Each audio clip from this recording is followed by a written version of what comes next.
સાંભળો છો, હું 1 મહિના માટે મારા ઘરે રહેવા જાઉં. એ ભગવાન, બહુ ટાઈમે એકલા રહેવાનો મોકો મળ્યો. શું વિચારો છો, જવું કે ના જવું? જો આજ સુધી મેં તને કોઈ દિવસ કસાઈમાં ના નહીં પડી, તો આજે મારાથી ના પડાય.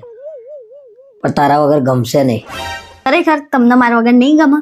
ના ના, એવું કશું નહીં, પણ આપણે 2 વર્ષથી જોડે ને જોડે જઈએ ને એટલે. તો પછી તમે ના કહેતા હોય તો નહીં જવું. ના ના, કોઈ દિવસ પોતાની પત્નીને છે ને રોકાય નહીં, પાપ લાગે. એમાંય તને તારા ઘેર જતા રોકો. સારું, તો હું કાલે મારા ઘરે રહેવા જાઉં છું. બીજું તો શું, કાલથી તો રાત્રે બધા ભાઈબંધો ભેગા થઈને ઘેર મસ્ત પાર્ટીઓ કરીશું. મજા આવશે. શું વિચારમાં પડી ગયા છો? અરે કઈ નહીં, મને કાલ સવારમાં છે ને વહેલા ઉઠાડજે, હું તને મૂકવા આવીશ.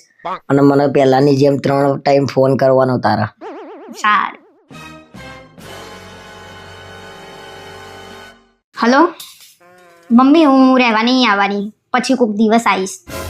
સારું.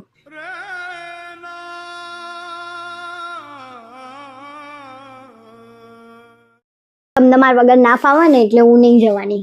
ખુશ ને? બહુ ખુશ. એની માના તો ઉડતું ઉડતું તીર જતું હતું ને પકડીને પાછું લાવ્યો ઘરમાં.